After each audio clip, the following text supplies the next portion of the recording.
On this episode of the Who Is This podcast, brought to you by Double R Communications and Southwest Mortgage Partners of Union Home Mortgage, Davis and I sat down with Jacob Garcia. Jacob is another candidate for Safford City Council.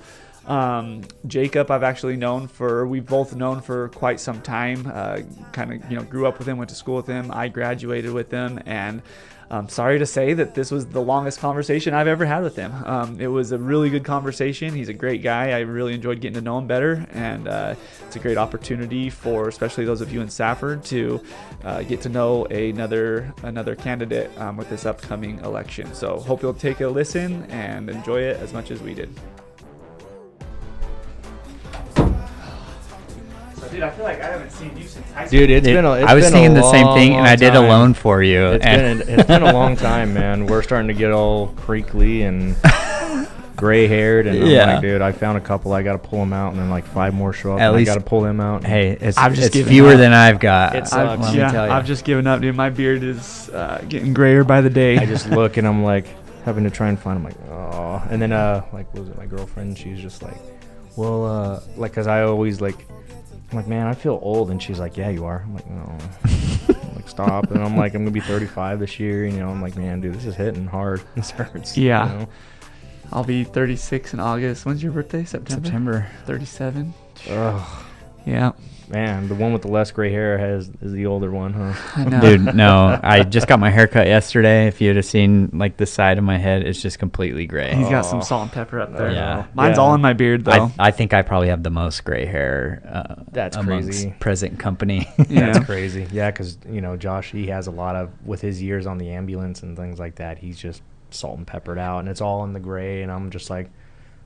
It's crazy how stress really, I think that's a legitimate thing, because when I started doing mortgages, dude, that's when it started getting worse and worse for me. Yeah, man, just working up in the mine. I mean, it's not that much of a stress, but just you want to be consistent with your work and be on top of it and be safe, and you're just keeping your head on a swivel at all times, and it's kind of stressful at some point. Sure. You know what I mean? Being an adult in general sucks, Yeah, dude. dude. Bills. I tell my kids all the time, being an adult sucks. Like, you're lucky. Dude, it's funny that you say that. I remember in 2007, 2008, when the whole economic crisis was happening. I remember being at friends' house. I don't remember my dad ever worrying about it, but I remember being at different friends' homes, watching them watch the news and freaking out. And I'm like, what's the big deal? What's the problem? And now, anytime anything happens that could affect the economy, I'm like freaking out. And what's weird, like a core memory, not to stroll down memory lane, but I remember when we were in elementary school, and I remember the day of 9/11 happened, and I just showed up to school, and I remember we were all outside because we'd always play football and toss the football around and stuff like that at the beginning of school, and I remember you guys and McKay and all these guys were talking about it, and I was like, what happened? I have no idea what's going on. Yeah. That morning was crazy because I remember we didn't have TV at the time, but I remember my mom bringing me into her bedroom just to listen on the radio. And so but I didn't grasp what was happening. And then we got to school, and everything was it was not a normal day. You know, we got into school and I remember the TVs being on. We weren't doing anything. And I was like, man, this is, but you don't understand at that age. You don't understand at all what's going on. It was kind of weird. And then you just go in and this, historic event is just happening in front of your eyes. And then you just look and you're just like, oh, okay, well, Mr. Hooper has it on the TV. That's kind of cool. As long as we don't have to do homework, that's cool. Seriously, in the kids' eyes, it was today's so weird. Awesome. We're not working on anything. And then the next year in 6th grade, we had Mr. Hayes. And he was actually a National Guard member, and I remember after that year he got deployed. He went to Iraq. Oh, really? Right after school, or towards the end of school. I think they had to find substitutes for him for the rest of the year, but yeah, he deployed. See, I didn't remember that. I didn't realize that. That's crazy. Yeah, it's kind of weird. I found that out later because I was like, well, where's Mr. Hayes? Because he only did 1 year. I'm like, he's the coolest teacher. He was such a cool teacher. And then he left, and then I was like, well, where'd he go? And then he got deployed. I didn't realize. I think he went to Afghanistan. I remember all of that. I remember him being for a year. I remember He was a super cool teacher. I remember. Cool I have Are you talking about Aaron Hayes? Yeah. Oh yeah. I have a memory. He was like someone. He was a teacher that you could mess Well, his around wife with, is. and he would mess with you too. We had a smelly eraser, and I was like, I rubbed it on my hand, and I was like, and it smelled good. And he was like, "Does that smell good?" I was like, "Yeah." And I rubbed it on my hand, and he went to smell it, and I hit him in the face. and he was cool about it. Like, it was just a little prank, but he was a cool teacher. I didn't realize. Yeah, I didn't. Yeah, I didn't realize. I believe that's he what it deployed. was. You asked him about it because he was only there for about 1 year, and then I think he deployed right after that. Yeah. Next time I see him. It was kind of I don't crazy. see him very often, but I know a lot of people that were deployed like right around 2003, 2004. And I remember there was a guy that I knew in the old unit. His name was Josh Bills. He passed away recently, but he was about 18, 19, and he was in the Battle of Fallujah. I would have never known that until he was talking to us about it. And it was a pretty big deal back then. Yeah. So it's just kind of crazy how even with a small community like Safford, there's big events like that. It's kind of crazy. Well, and everyone goes and lives their lives, and I mean, because you live here, obviously. I've lived here, since high school pretty much, and I can count on one hand the times I've run into you. You know what I mean? Like, you don't see people. And then is Josh still in town too? Yeah, he's still. We unfortunately we live close to each other, so it's kind of nice. Like, so I lived south of town for a while, and then I moved to Tucson. I quit my job, which out of context, you don't want to do that for somebody because that's not good. And then I came back home, and then I took a job working in Colorado. I would fly in, fly out every week, and then I did that. Bought a house, which I worked with Davis on it, and still have it, still live there, and it's amazing that I'm here, and it's kind of nice because I live right here behind Dorothy Stinson, and then my brother lives about a mile this way on Relation, and then my dad lives right here about half a mile over here, and then my grandma just lives right here. So everybody's just all in a circle. You know what I mean? It's awesome. kind of nice. Mm-hmm. So that's the part of the hometown living that I love. Yeah. But yeah, it's kind of funny. But yeah. So Josh and I just kind of hang out often. And are you and Josh the only kids? Or do you guys have other siblings? So my dad has another daughter. She just turned 18, half sister. So she's gonna be, I don't know what she's doing. Teenagers, they don't talk to me anymore. Right. It's just how it is. Yeah. And then my other sister on my mom's side, her name's Tuesday. She was born on a Wednesday, I always like to say. And she lives in Tucson. She works. She was working at Banner at one point, but she's in she's like when athlete gets hurt, she helps with them and their I can't remember what it's called off the top of my head. Sports medicine. Yeah, sports medicine. Right. She does that. So she got to go to a lot of physical therapist type. Yeah, she got to do a lot of stuff like that, which is great. I mean, I would have never thought of doing that, but she has a job up there in Tucson. And then my older sister, Brittany, she worked here she has her degree in biochemistry and things like that and microbiology. So she was working as a metallurgist, left, moved to Colorado, and now is probably going to come back. So, and it's kind of funny because she is in her 40s, so I make fun of her, and I'm like, oh crap, I'm not. I'm right behind her. You know what I mean? So sorry, it hurts, but yeah, that's our family in a nutshell. Nice. Awesome, man. We should probably introduce you. Oh yeah, well we're here with Jacob Garcia, candidate for Safford City Council. How you guys doing? We're doing great. Doing great. Excited to talk to you about your candidacy and get to know you a little better, which we've already kind of jumped into that, but. Yeah. We go back. I mean, at least I do back to high school. But high school, yeah. And I known Isaac for a long time. Yeah, and it's just funny, like people, but you don't know. Like you said, I've seen him. I was like, oh look, you guys are doing a podcast. That's awesome. And that's one of the reasons we love doing this podcast is because exactly what you just described. People, but you don't really know them. But here we get to sit down and have an uninterrupted chat for. However long. So. Yeah, and our 20th anniversary is almost coming up for high school. It's like, holy moly. I remember the 10-year anniversary. I was like, do I really want to go? And I was like, I don't know. What's crazy about that is when you guys graduated the same year? Yeah. When we had our 10-year, I had just started doing mortgages. So you got held back? No. Whatever, dude. I'm just younger because I have a summer birthday. Gotcha. He's super smart. I don't know about that. When we had our 10-year, I had just started doing mortgages. Mm-hmm. And so it's weird to me to think that I've been doing mortgages for 10 years anyways. I can't believe our 10-year anniversary was almost 10 years ago already. Yeah, it's insane. It's weird. And when I talk to people about like operating and mining and things like that, I've been there since 2011. So it's I left. I had a brief stint, but I've never stopped mining and operating. So it's got to be like close to 15 years I've been doing it. And it's just, you don't stick with something like that if you don't like it. Yeah. And it's rough. Yeah. So yeah. So what do you do exactly at the mine? So I started off as a measly old truck driver, you know what I mean? And it was just one of those things where I've had prior experience in the military. That's what my job was. And initially, I joined the military for two reasons. One, we went to go see Josh graduate because he joined when we were in high school. So I remember that. Yeah. So then right after the summer, they just gave him the boot. See ya. He went right to South Carolina.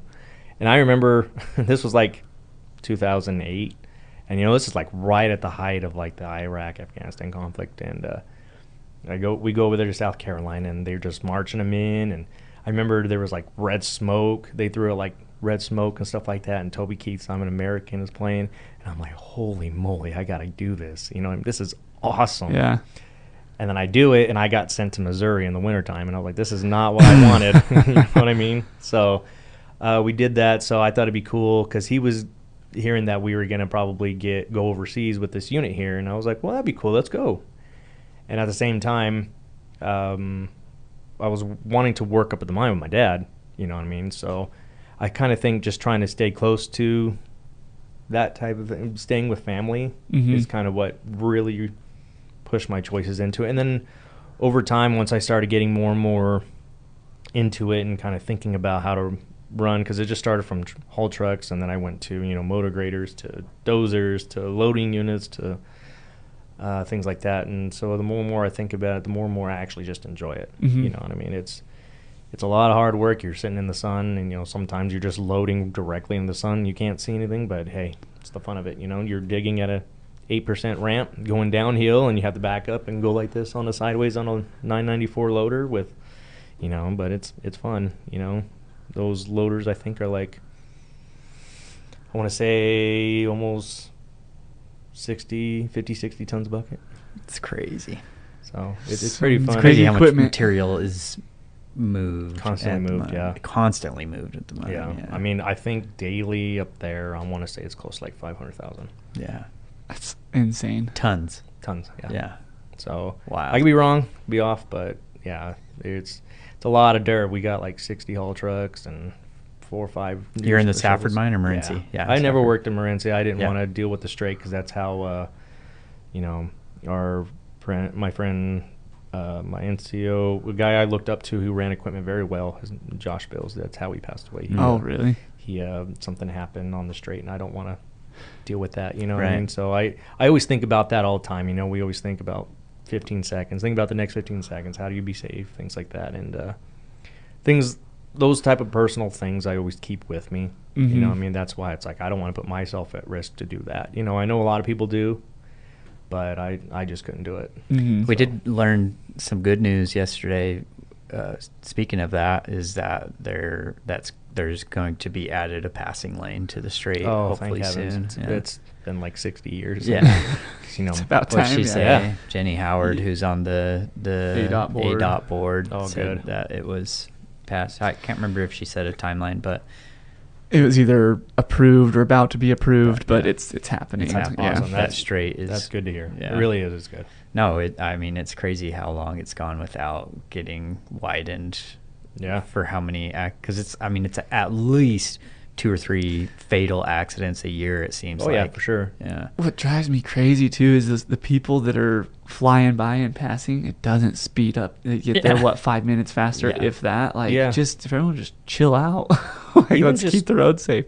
Even just going to work at the mine and here, just crossing the bridge and hitting the roundabout and going that way, people are just, zooming by me, and I'm just, enjoying my time on to work. I don't want to be there, but I guess they want to. So, and by the time we get there, they're slightly in front of me. Yeah, you're I'm still waiting in the same line. Yeah, you're still waiting in the same line. I don't get it. Sometimes I don't get it. Me either.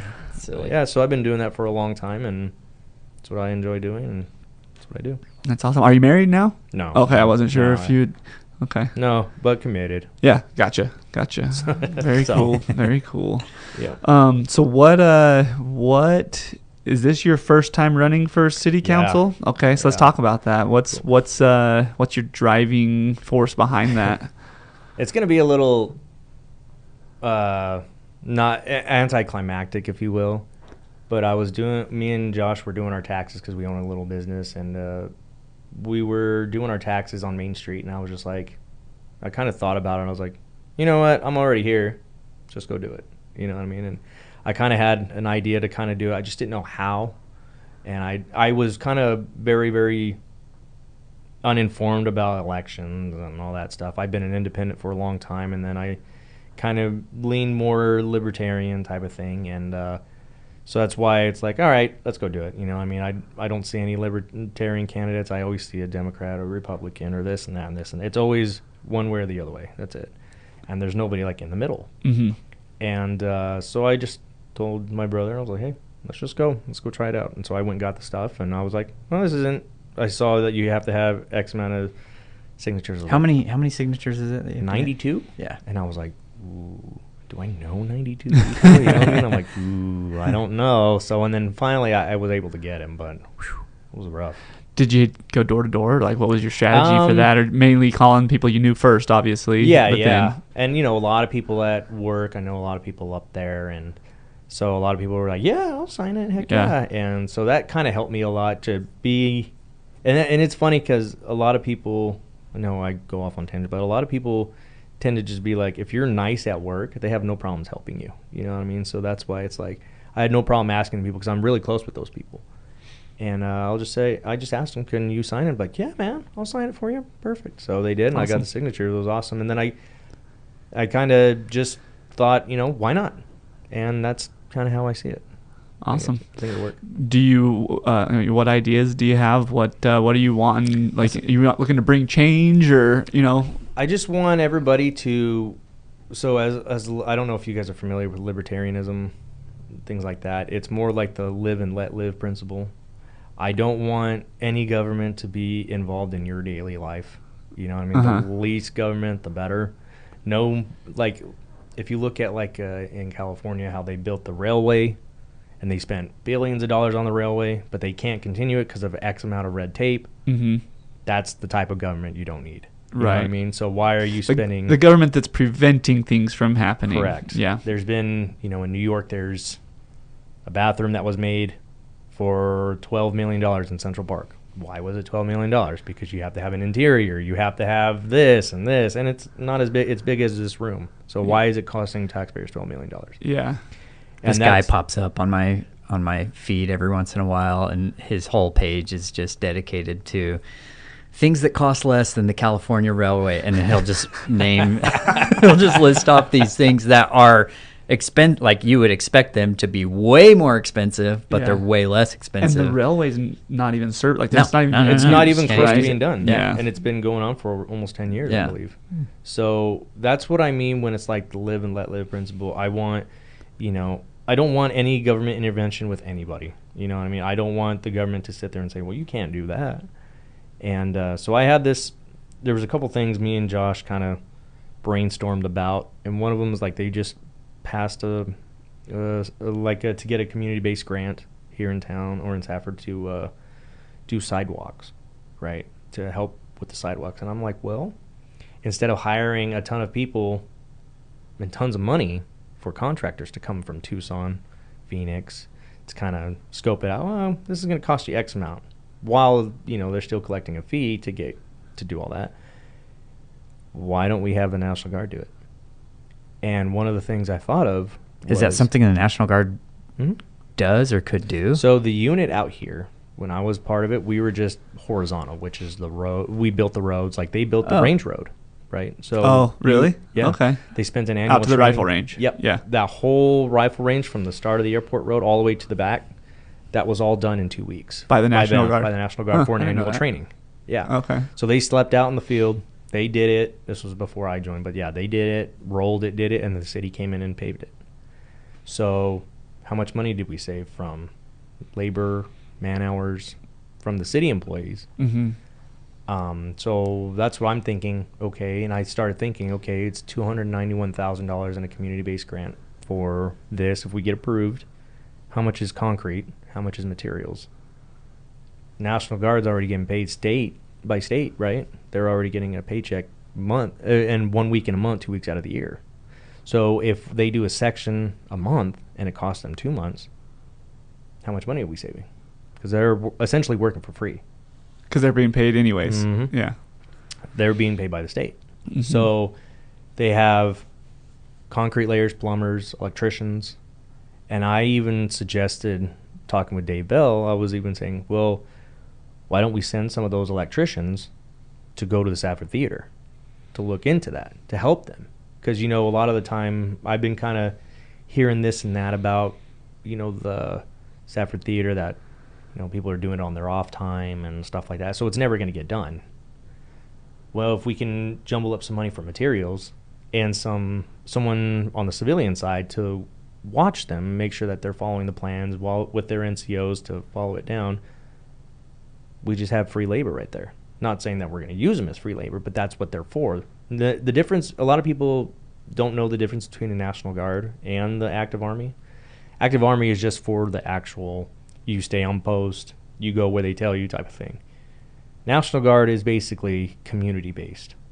And that's why I liked it, because I could work here, I could live, and just serve the community whenever I could. We used to have, on 4th of July, we used to have flag raising ceremonies, and the National Guard used to come out there and do it.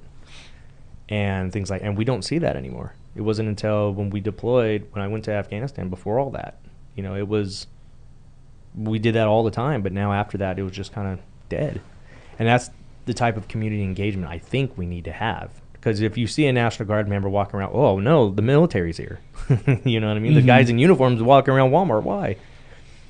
But they're just here because that's their job, and this is where they're stationed. So why don't we utilize them instead of just having them sit in the armory doing When nothing? you say that's their job and this is where they're stationed, it's locals here, right? Yeah. Like my brother lives here. There's some people from Phoenix, based on your job, right? So your job placement. Yeah. There's some people in Tucson. So there's some people that have to travel from Phoenix once a month to... They get reimbursed for it by the state, but that's where their duty station is. So the 258th Engineer Company, of course, the company is 4 platoons. It makes about 200 people. Depending on your job and what platoon you're in, we have 3 platoons of... A platoon's about 30 people, 3 platoons of heavy equipment operators, the road people, stuff like that.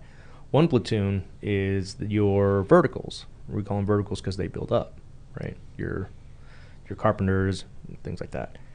And they are stationed here. So I'm like, well, why don't we utilize them where we need them? I mean, if the safe house or the city has like a messed up plumbing, send the plumber guys down there to go get on-the-job training. Why not? It's free, Look into somebody that could help out and teach them, hey, this is how we do business, this is what we do, so they can take it in their civilian job if that's what they do. A lot of people don't, but they just learn an extra career. I mean, hey, why not? Plumbers make a lot of money. So it's always good on-the-job training for them. So at the same time, we're getting what the city needs, and they're getting extra training on top of it. So these National Guard members that are plumbers in the National Guard, is that what their career is generally? Is a plumber, wherever they're at? My question would be, how would that potentially be taking work away from them in their actual career? By doing like they're doing the same work, but now they're being paid their National Guard salary or whatever they're paid as a National Guard member, when their company could potentially get that bid and make more money. In theory, no, because I know a lot of people who are actually equipment operators who work in corrections. Okay, gotcha. It doesn't. You don't have to. I just fell in love with running equipment, so that's why I continue to do it. There's a lot of people who do paperwork, and they're just like, well, on my side job, I'm a mechanic. They're wanting to learn a skill or a trade. Yeah. Okay. And it really is based on what's open. Like, there's a lot of people who wanted to be a light wheel mechanic. I think being a light wheel mechanic would be awesome, but there was no slots at the time. And plus, my MOS, which is my occupational specialty, was a 12 November, which is an equipment operator. was offering like a $20,000 bonus. So I'm like, well, why wouldn't I want to do that? Yeah. So all you got to do is just pass an 8-week annual advanced training, and then you got your job certification, and then you're good to go. You know what I mean? So you could take that anywhere you want to, and then you could just continue to develop your skills as you go to your unit. So I see what you mean, but I don't think that a lot of people would be afraid that a National Guard member would take their job, because a lot of the time they do it because they're in the military and they don't do it outside. Right. Yeah, and that was my more thing, not necessarily taking the job from someone else, because I mean, if it's gonna be good work and it's cheaper, like, you know, tough. That's business. You know, sometimes you lose business to the cheaper bid. It was more so of if I was losing the job to myself almost, because I'm being, you know, so just a question. For sure. So the I guess the point or idea is the National Guard could be used for, you know, some of the stuff that we're paying exorbitant amount of money on.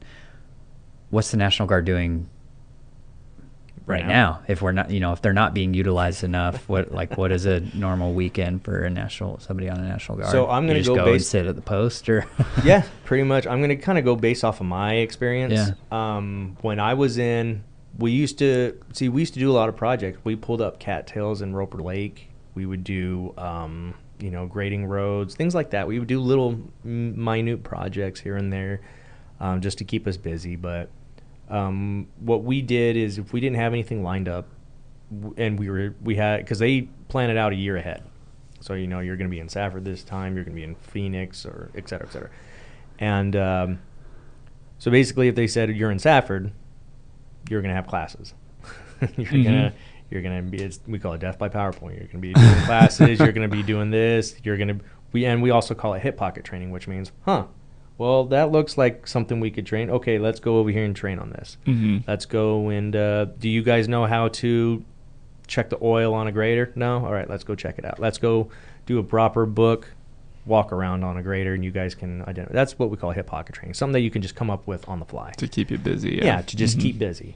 So I think there's a lot of wasted potential there, especially if they're just kind of sitting there kind of doing nothing.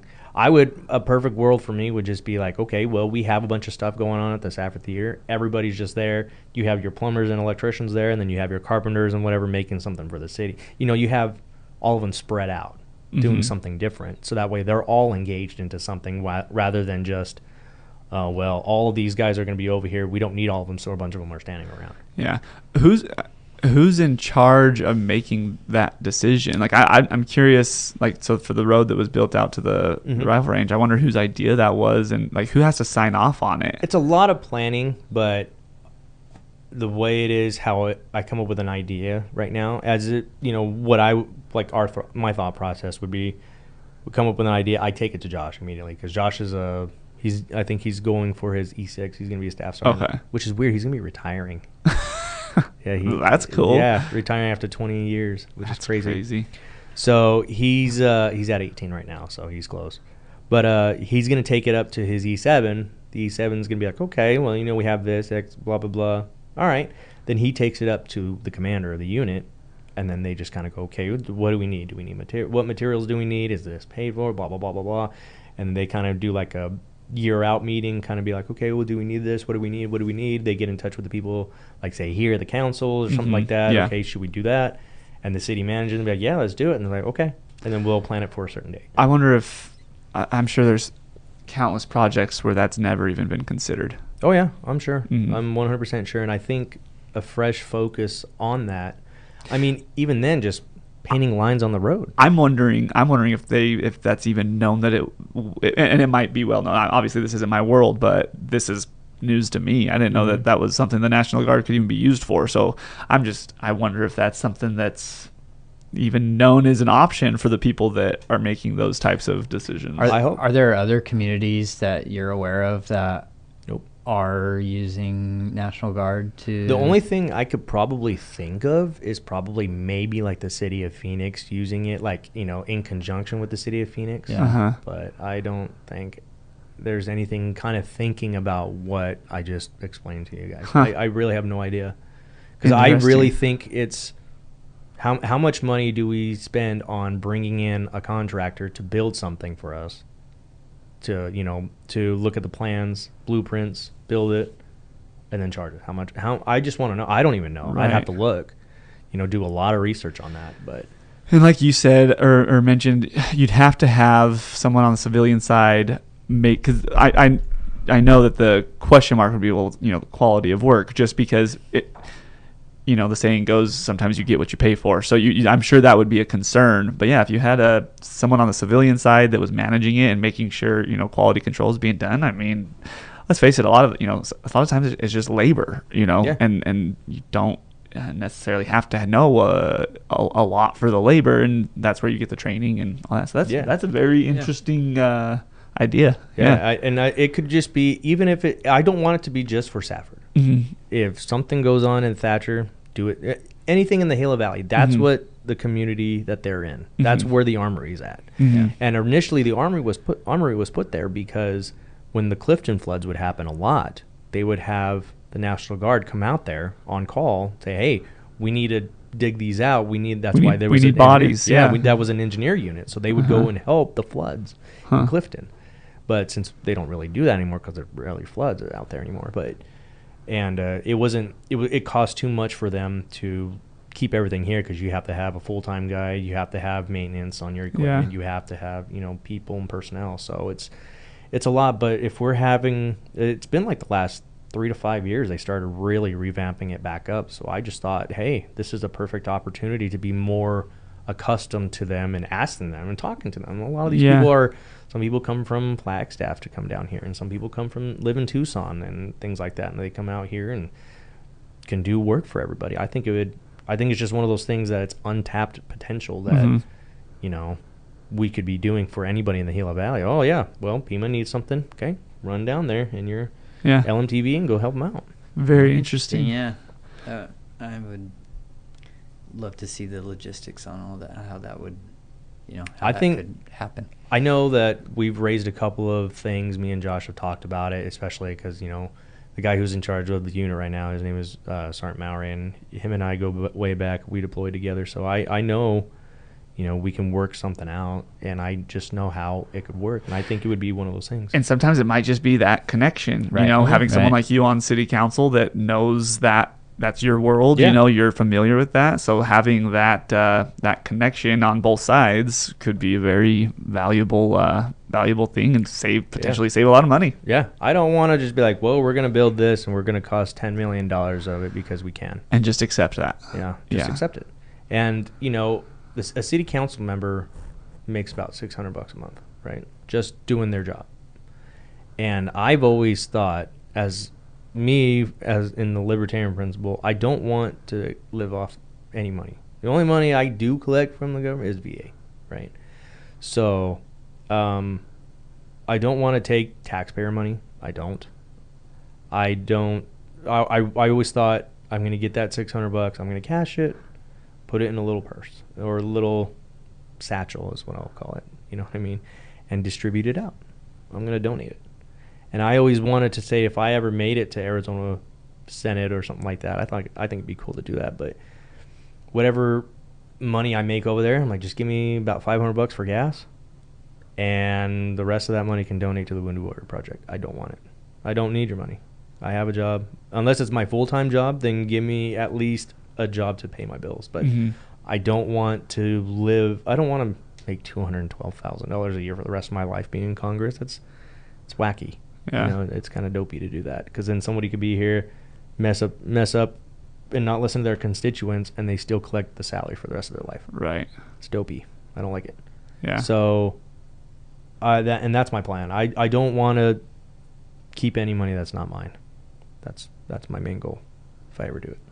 So it sounds like you are starting a big political bid, like you don't want to. I always wanted to. Yeah. You don't want to stop at Safford City Council. I always said, it'd be cool if someone as young as us but as old as us, right, would just be a mayor of a town. That's kind of cool, right? And I was 26, 27 when I first got on those big loaders. I mean, you don't see young kids like that getting on loaders like that. And I just thought it was the coolest thing. I'm like, wow, I'm a young guy and I'm loading these trucks where people have been here for longer than I've been alive, and I'm loading them. It's kind of a big responsibility. Yeah, for sure. So it's one of those things, and I don't know. I always like to shoot for the moon, but I always end up missing. So sometimes you never know. You never know where you're gonna go. Yeah, done nothing if you don't try. Yeah. So just because this is a topic that we touched on with Luke Arbizo came in on Monday, so we just posted his today actually. But one of the things we talked about was, what are they called? The flock cameras. The flock cameras. Yes. What's your stance on those?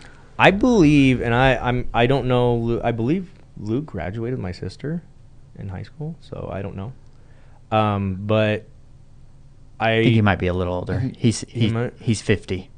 Oh, I don't know. Someone said he graduated around my sister's time or something like that. I don't know. I have no idea. Didn't you tell us he was 50? I think he's in his 50s. Yeah. Either way, I think I'm the conspiracy theorist guy he was talking about. Oh, you listened to the podcast? Yeah. You already listened to it? Yeah. And I was like, well, that's cool. I don't really consider myself to be a conspiracy theorist. I will say when we talked afterwards and your name didn't come up. Yeah. No. Yeah. I that's just how I took it at face value. That's why I was like, it's whatever. But there are some things that I do actually have them written down here, if you don't mind. No, yeah, we love notes. I feel like I'm doing like a thing in Miss Simmons' class. Well, and I told him, I said I would be interested to hear the other side of it, right, because I haven't given it enough thought to really have my own opinions on it. Yeah. I do say I told him, and at this point still agree. I think there's probably more good that comes from it than bad. But yeah, anyways, I'm very interested in hearing. I really just, not to really just stop real quick, but like, I want to work with everybody. I don't have like a bad bone in my body to be like, well, you're wrong. Right.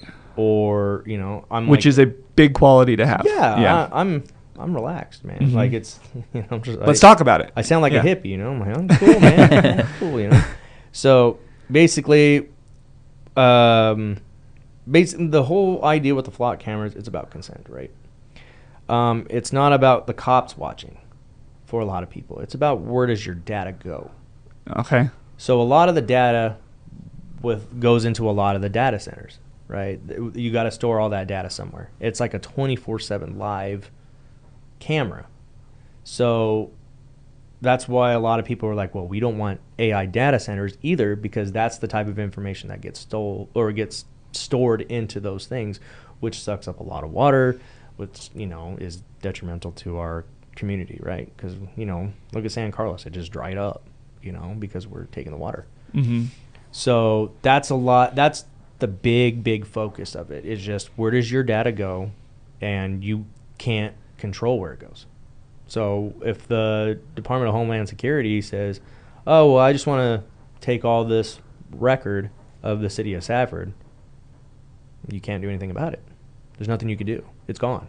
They know, and they can take your license plate and things like that, and you don't have a say. And that's kind of not good. I mean, just because the government can spy on you doesn't mean they should, right? There's a page on and I post a lot of this on my candidate page, which what is that? Just so if people want to find it. Is it on Facebook or? Yeah. Okay. Candidate Jacob Garcia, something like that. Okay. It's got a picture of me when I was deployed, but I was 21 back then. I don't look like that anymore. So now it says number 2. There's a page called 404 Media that does independent journalism. You don't need a warrant to look up the information. The cops can just pull it if they wanted to. So it goes against, in essentially, a Fourth Amendment violation, because you need to have the Fourth Amendment pretty much says you can't have searches and seizures, right? That's what that is. That's why they need an arrest warrant. And when your information is free like that and they can pick it, then you don't have that right anymore. You don't have that right to privacy. It's like anybody could just be like, oh, I'm going to look into your window. You know what I mean? Why do you have the blinds? Oh, I would disagree, though, because that looking into your window is different than somebody being on a public road, which, as I like I said, and I'm with Isaac, I haven't done enough research into this to maybe it was a bad example, know but all the details on the flock cameras. But as I understand, it's just a camera that monitors the road and reads license plates. That's what they have Luke facial told us. recognition too. Oh, okay. Yes, and that's another one. That's why I mean, like, you can zoom into someone's house if you wanted to with a camera. So it's what you're concerned is maybe them overreaching what they're used for. They're used for monitoring license plates in the roads, but that camera's there, and if they change the angle, that's what you're worried about. It's AI. If it sees somebody walking, it'll move to them, and it could zoom in on your face. And with that, or if your house happens to be in that camera's view, it could look. Okay. There's a camera pointed directly at the playground at Dorothy Stinson. I don't know why it's there, but it's there. There's one pointing left and right, and there's one directly watching the park or watching the playground. But so like say the 404 Media, they don't need a warrant, and there's a defense contractor named Leonardo that's coming out with a thing that goes along with the flock cameras called Signal Trace, and they can access information on your cars. Now I'm not trying to sound like a conspiracy, but this stuff happens. I mean, they can see your license plate, and everything is so connected to the clouds. Like, you know what I mean? If you wanted to download a song, it's in the cloud. So that's what the flock camera has. They have a big, huge cloud of interconnection with different states, different departments, and they could just pull data. So you're driving to California on a family vacation, and like you speed, they can pull it. They can pull whatever they want, even if you're not speeding. And I know there's been a couple of people who have been upset that they got a parking ticket or they got a speeding ticket in a state that they've never even been to, just because the AI doesn't or says, well, this is a B instead of an 8. You know what I mean? So the license plate is wrong. Oh, interesting. So that's another one of those things and there's actually been a report by the Institute of Justice, and I was scribbling a little bit, so I was trying to. They reported 18 separate cases, just that they found, of officers and police chiefs using the license plate readers, the AI license plate readers for non-enforcement purposes, which means they can access the cameras, they can zoom around, and they can see where they've been. What was the outcome of those cases? Were they penalized for that? Yeah. And a lot of people don't work for the departments anymore. And a lot of people have been reading into their license plates and finding out where their ex-girlfriends, ex-spouse members have been going. I could see there was a people doing secretary that got charged with that too. So it's the type of it's such a frustrating. Sorry to interrupt you. No, you're good. But it's such a frustrating conundrum because the idea of it is obviously for good. It's for protection. And so. I like to try to grasp onto that. Or is that the smoke and mirrors? No, but that's the thing is, you never know. With technology in general and, a lot of things in life is you can have something really good that's meant for great things, but then you get the wrong person behind There's it. always abuse. And can turn it into something awful, and so that's freaking, why can't people just be good? So it's a struggle. What happened to those little cameras where they just put them on the lights and you speed through it and they're just like, oh, there it is. You know what I mean? If they can make it to where it's non-AI and you can look it up and just be like, okay, you committed offense because you ran a red light. That's explainable. But if you're just driving along and the camera can zoom in on your license plate and can check your license plate when you did nothing wrong, that's where the problem is. That's where the oversight is. Yeah. And that's not my just opinion, but that's why Flagstaff got rid of them. Sierra Vista got rid of them. I understand the point of view. Like I do get that, and I guess with me personally, at this point of what I know from both is, I also have the mindset. Well, if you're not doing anything wrong, you don't have anything to worry about. Yeah. Until you do, until you have, until you are that ex that your crazy cop ex-boyfriend is, you didn't do anything wrong, but they're abusing that power. So I get it. I definitely understand the other side. It really is a difficult conundrum. A lot of people are like, well, we're in a police state, we're this, we're that. And stuff like this shows it, but at the same time, if you're not doing anything, you don't have nothing to worry about. But I think you have something to worry about because, like people say, the government's already tracking you with your cell phone and webcams and who's to say they don't check with these flock cameras? But still, I mean, just because they can doesn't mean they should. Yeah. You know, and that's the overreach. Yeah. Let's see. It's just a lot of people, when the Flagstaff and Sierra Vista and Tucson, they got rid of it, their only main concern was unregulated mass surveillance. It's just not regulated. Yeah. Like I said, you don't know where it's going. You don't know who has access to it. It could be a goofball who's like a girlfriend from high school, and then next thing you know, what Isaac's doing. Yeah. You know what I mean? Seeing you, like, oh, he has a family now, or he lives here, it's that type of stuff, because everybody's information can be readily accessed. It's just crazy. Yeah. Yeah, I get it. It's tough. I'll do 2 more, and then I'll be good with my notes here. You're good. So on my page, I posted a YouTube video of someone named Ben Jordan in conjunction with the 404 Media. He was able to hack those cameras.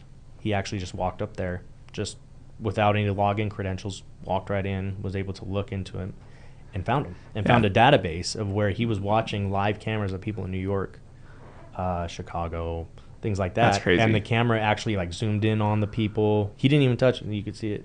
And I have it on my page. You can watch the full thing. When he hacked it, was he controlling the camera? No. Okay, so he could just watch. Mm-hmm. He was able, a live stream. He was able to watch a live stream that he couldn't control, but he could view it and when he shouldn't be able to view it. Yep. Yeah. And he just found where they were, found their license plate, found all their information like that.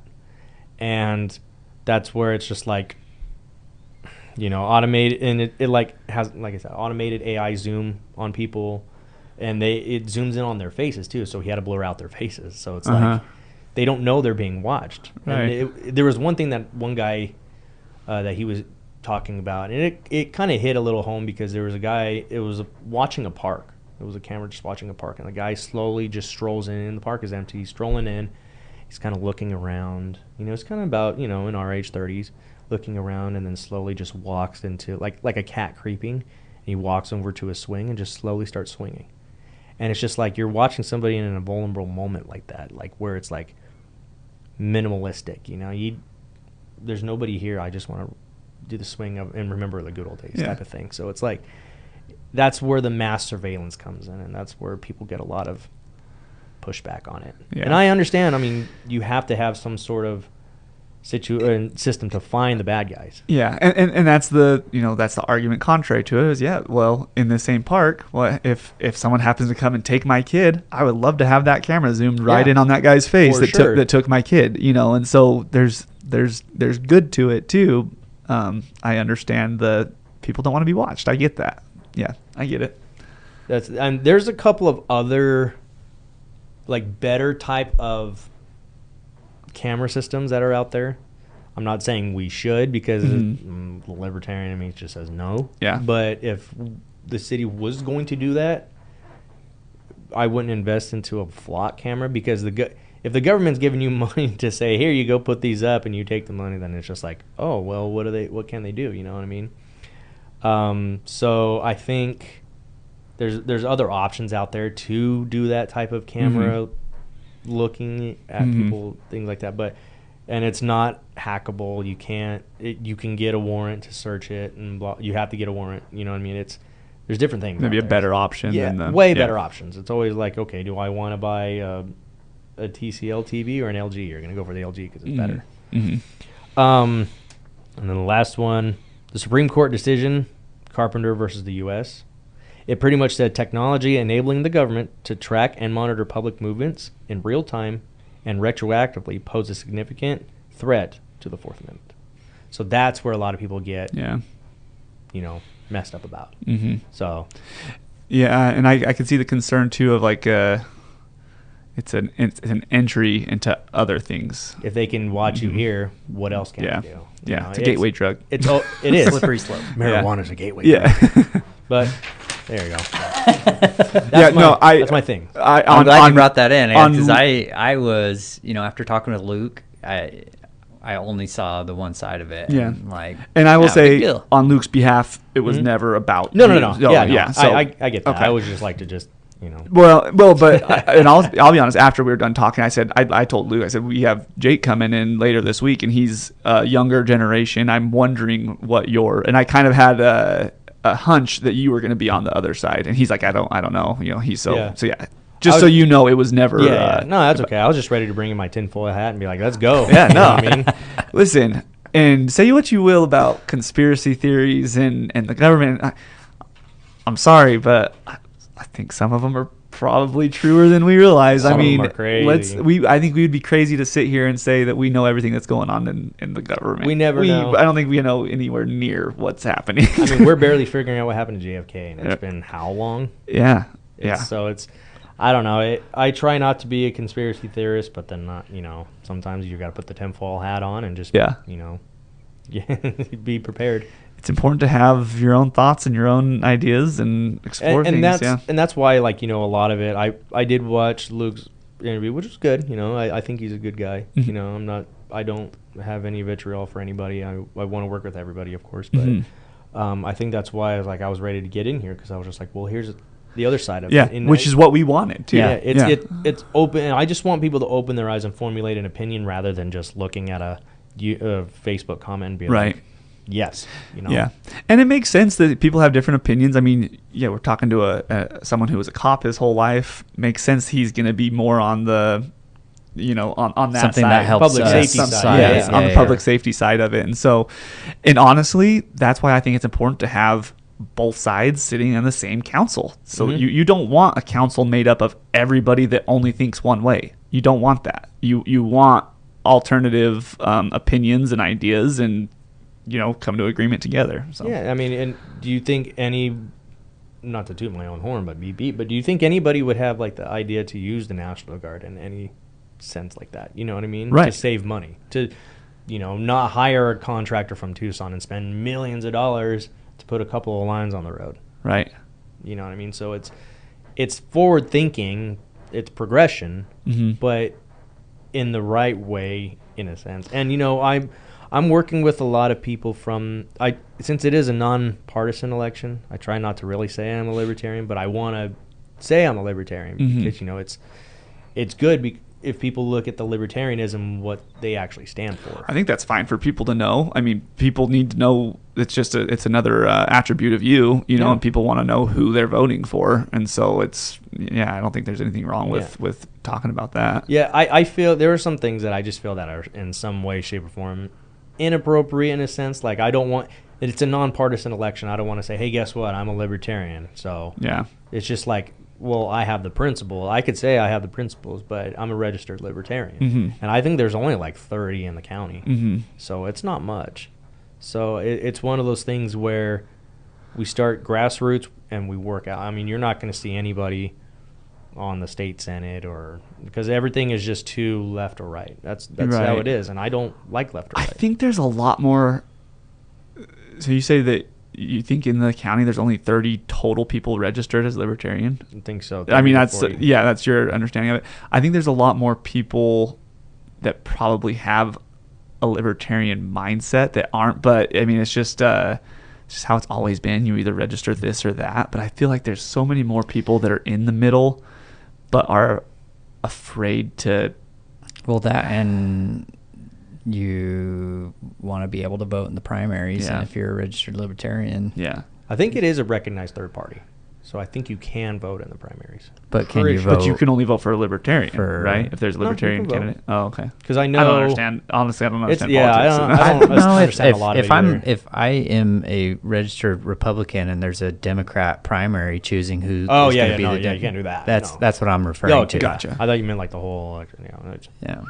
Yeah. So no, and that's one thing. I just want people to, because you don't see a lot of people talking about libertarianism. You just see, I'm Democrat, I'm Republican. I feel like during Ron Paul's time, there was a lot more high. I don't know what your opinion is on Ron Paul. I like Ron Paul. I do too. Yeah. So I mean, you're more of the libertarian. I would definitely consider myself. I'm a registered Republican, but. See, and that's my point. You're dipping your feet. Yeah, I mean, not even dipping my feet. Like there's very few things. Those beliefs. There's very few things that I disagree with amongst libertarianism. See, and that's my point. Is I think there's a lot of people I'm like that too, that have those views, but they still register one way or the other because. So I don't know. I mean, you have conservative libertarians, you have liberal libertarians. I mean, as long as the real thing, I always like to say, people are like, well, what's a libertarian? I'm like, well, do you like less government? Yeah. Do you like more guns to buy for hunting and stuff? Yeah. Okay. Then you're a libertarian. Do you want less taxes? Yeah. Okay. That's a libertarian. That's it in a nutshell. And in free trade, I mean, I don't believe all these wars for trade and things like that. And I think if China or a country builds something that could benefit us, let's have trade. Let's shake hands in hands. I'm like, you could be from one country, and as long as we're shaking hands and making a deal, what's the problem? Yeah. You know what I mean? I don't see how it can lead to how we should have war. And maybe that's a very, very kind of naive way of thinking, but that's just how it should be. Yeah. I mean, everybody wants more control. Why? Control of what? Yeah. You know? Yeah, I would agree. There's definitely government overreach. Totally. Definitely have their hands in more than they should. I think a government is necessary, but our government now, especially at the federal level is insane. Yeah. And my only problem is, like, if you give them a little bit, they're going to take a little bit more. Yeah. Take a little bit more. And I don't want that. I just don't want that for the people. Safford, I've been around here. You guys have been around here. I mean, it's a great little community. I don't want us to fall victim to some sort of surveillance or anything like that. I just want us to be able to, like, hey, let's have a park. Let's make this a better place. Let's bring in business. Because that mine's going to, I think Morenci has like 10, 15 years left. And it's done. And it's going to start the reclamation phase. And then all those people that live in Morenci are going to come here. You know what I mean? So we're going to struggle a little bit because that mine's going to expand. And once it expands, I mean, they said 35 years minimum for the mine. For the mine here. That's minimum. I've heard the Morenci mine could last a lot longer than that, though. They're thinking, operations, like digging the dirt, haul trucks, that's going probably away in like 10 or 15, 20 years. Really? More or less, yeah. Because they're running out of room. Because, you have to get permitting. Just a bit of red tape, but I digress. But, yeah, it's the permitting for their area, and maybe someone can correct me if I'm wrong, but, they have at least about 20 years left. And then we're going to get another mill, which is going to boost our production. So they're going to want more trucks. They're going to want more shovels. They're going to want more of that. And that's going to bring people all over the place. You know what I mean? When this mine started, we had a turnover rate of everybody. Everybody was here. Right. And all I can say is, if that's our moneymaker, what are we going to do to help generate revenue? What are we going to do to generate housing? Because the more people, more money the city can bring in, which is fine. But, I mean, you need to look at businesses to thrive. You know what I mean? If they're, and I hate to say it because it's a libertarian principle to not like taxes, but if we're going to make something, we have to generate the taxes so that way we're not in a deficit. Well, and that's our point of, there's definitely need for government. There's need for taxes. For sure. There's definitely need for it, yeah. I wonder at what point, I hope it would happen eventually, but our area grew to the size where we weren't dependent on the mine. Because it's hard to say. So. It's hard to say that, if the mine went away, we would this whole area would be in a pretty tough spot. Yeah. I hope so. But we need the mine to grow to a size to where we don't need the mine. So, anyways, I wonder if that'll ever happen. No, I agree, and with the price of copper, I mean, luckily it's been good the last couple of years. But I remember going to work with my dad. We were on our way to work, and copper was like at $1.80 or something like that, and we were making it for like $1.30. And it was like, oh boy, you know what I mean? Do I have a job next week? Right. It's scary. It's really scary. But now luckily, we're good, and we make copper for like $3, and we sell it for about $6.50. So it's making money. Yeah. But yeah, I hope that the mine is another job, not the only job. Yeah. No. Or the prisons. Mm-hmm. You know what I mean? There's got to be more to life than just doing that, and that's why it's like, me and Josh have spent a lot of money doing music and things like that. So it's like we gotta I got to get away from the noise and make my own noise, you know what I mean? And I do want to like make like a studio where people can come in and things like that, where they can record drums, where they can sing and things like that, and do some, you know, guitar playing and stuff like that, which I'm hoping we could do. That'd be cool. Is that you mentioned earlier that you guys have a business? Is that what your business is? Yeah, that's what it is. Okay. We have an LLC, and anything that we have, we just bought a van, and we're actually playing shows. We actually have a show on Sunday, the 28th. Cool. Where at? In Phoenix. Nice. Is it just you and Josh in your band, or? So we have me, I play guitar, and I'm going to, again, toot my own horn and kind of do everything. He kind of is the support. He does bass and stuff like that. And we have a drummer. His name is Tanner. He's from Pima. He's really, really awesome. What's his last name? Johnson. Just wondered. Not Tanner Johnson from Audio Visions. There's more than one. Yeah, different Tanner. Oh, okay. He had a long beard at one time. Okay. I met him. We were in a band called Better Than I, and we hit it off good. And with that band, we played the Whiskey A Go Go in L.A. Oh, that's cool. Very cool. We played it twice. Are you doing the Battle of Bands here in town? I don't think so, because we have a singer. Her name is Sarah. She's really, really great. But she can only kind of do like weekends at some point, like Sundays right now for the rest of the year, which kind of stinks, but it is what it is. So, and you guys are like metal, right? Would you consider yourself metal or hard rock? I do the metal screaming stuff. Yeah, I do all that. So, dude, it's gotta be hard on the vocal cords, man. Drink a lot of water. Yeah. Drink a lot of water, and there's a difference. And I'll I'll give you like a quick metal lesson, but if you do like like from here, it's gonna chew up your throat. So it's like everybody burps, right?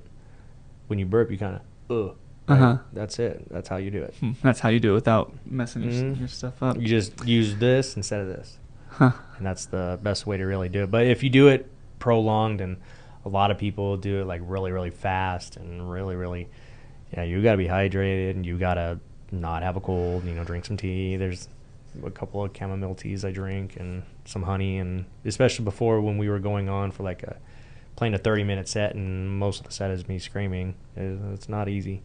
So I don't know how a lot of bands can do it. There's a band I like, they're called Meshuggah, and they do hour and 30-minute sets, and that's all they do. It's crazy. Yeah, it's impressive. Look up Meshuggah Bloodstock and just watch it.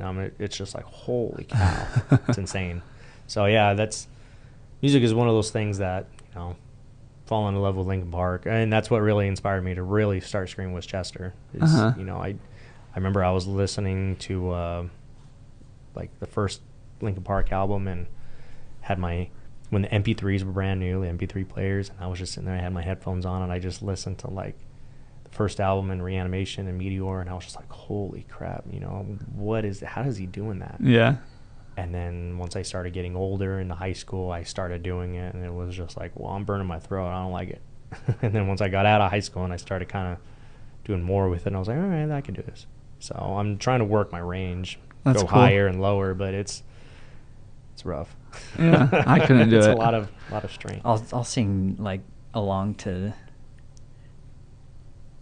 music that doesn't have things that would make you stretch, and I'll start coughing. I'll sing along to John Mayer, and I'll start coughing. When you're dreaming. Yeah. I get that. Yeah, no, so that's what we do, and I like to consider us like a heavy alternative rock metal type of thing. Like I want to do. I'm very, very introverted, but I'm very extroverted at the same time. It's really odd. So like when I'm in front of people, I become, hey man, what's up? Mm-hmm. But whenever I'm at home, I'm like, don't talk to me. I want to be at home. I want to do nothing. And so it's... You just described what a loan officer is. Yeah, you make a good loan officer. Yeah. When you get that fifth call in one day, she's like, hey, how's my loan going? I'm like, bro, I just started. Yeah. But yeah, so it's really hard to kind of explain, but I like going out on stage. So I have like this, I don't want to say a character because I haven't really fleshed out a character or anything like that, but I have like a half mask or something. Well, I have like a half mask or something that I wear, and that I kind of just want to, because I feel like half of me is just kind of devoted to the music. I don't like to, I'm very introverted, so the extroverted is half of me, so that part is kind of shown, and the introverted is covered. So that's kind of how I think of it. And it's my cousin passed away in 23. I remember I was in Colorado. I was getting ready to get on a plane to come home, and then me and Josh were having some stupid argument or something like that. So we weren't talking to each other, and he calls me and he says, "Hey, Amanda passed away." And I was like, "What?" And I've known her. We were cousins, one of my closest cousins. And I was like, "Holy moly!" And I got on the plane and I had no cell service. I'm like, "Dude, this sucks." So now I have to go on a 2-hour flight from Denver to Tucson, and I'm like, "Bro, what?" I'm just trying to process what I just heard before I got on. I was in the terminal, just barely getting on the plane, and that's when he called me and told me. I was like, okay. And so I think the antithesis of this band kind of reflects on that. It's kind of like we're called live loss. So essentially, it's like you live and lose, right? But how do you deal with it? How do you handle the people that are close to you in your life or that just going away? And one of the things that kind of stuck out mostly lately was my girlfriend's brother. He passed away unexpectedly, probably in the middle of April. He was only 25.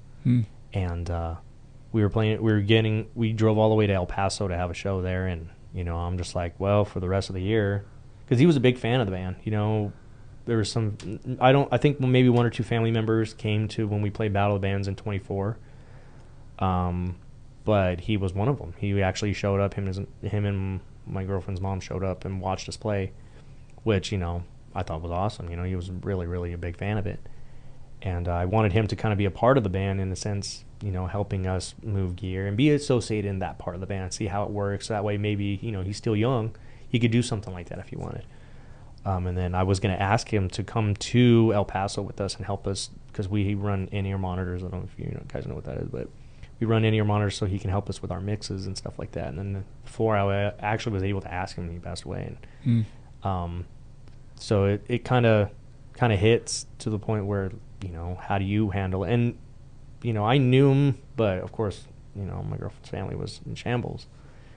But the one time I just saw him, it's just so weird because you hold on things like that. You hold on to, we were having dinner 2 days before he passed. We were just having dinner, and I was just talking to him. I was like, "Hey man, let's have a guys' night. Let's hang out and have a guys' night." He's like, "Yeah." And before he was walking out the door, he was like, "Hey, you serious about that guys' night?" I was like, "Yeah, man, let's have it." He's like, "All right, let's plan it." So he walked outside, and that was the last time I talked to him. It's just kind of, and then 2 days later, we found him. So it's just one of those things. It's just like, how do you deal with that type of stuff? And so that's what I try to make music for. I can make it therapeutic for myself, but if someone could take something out of it, that's all I care about. There's somebody who messaged me on our Bandcamp or whatever, and they were like, well, one of these songs that you wrote, it's great, and it's one of my favorite songs. And I was just like, oh. That's cool. Something I wrote was a favorite of yours. That's kind of weird. It's nice to hear. Yeah. I'm like, well, I remember struggling with that one because I didn't know where to go with it, but I'm glad you like it. Yeah. So do you do a lot of your own original material? Mm-hmm. That's yeah. Cool. It's a lot of the times I'll just write like a minute and a half, maybe even full-fledged stuff where it's very bare bones. And then I'll send it to Josh. I'm like, well, what do you think? And he's like, oh, okay, it's got potential. I like it. So he kind of puts something in. Well, maybe we could change this. Maybe we could change this. Maybe we could change this. And we come back and we record everything, and I'll give it to Tanner, and Tanner's like, I like it. That's cool. He's kind of like, I like it. And then we send it to Sarah, and she's just like, okay. And she kind of hears something, and she'll make like a melody out of it, and then we have a song. So it's kind of, I try to make it a collaborative effort. I don't want it, but a lot of it is like, this is what I hear. So it could be something heavy, it could be something soft, it could be acoustic, it could be not.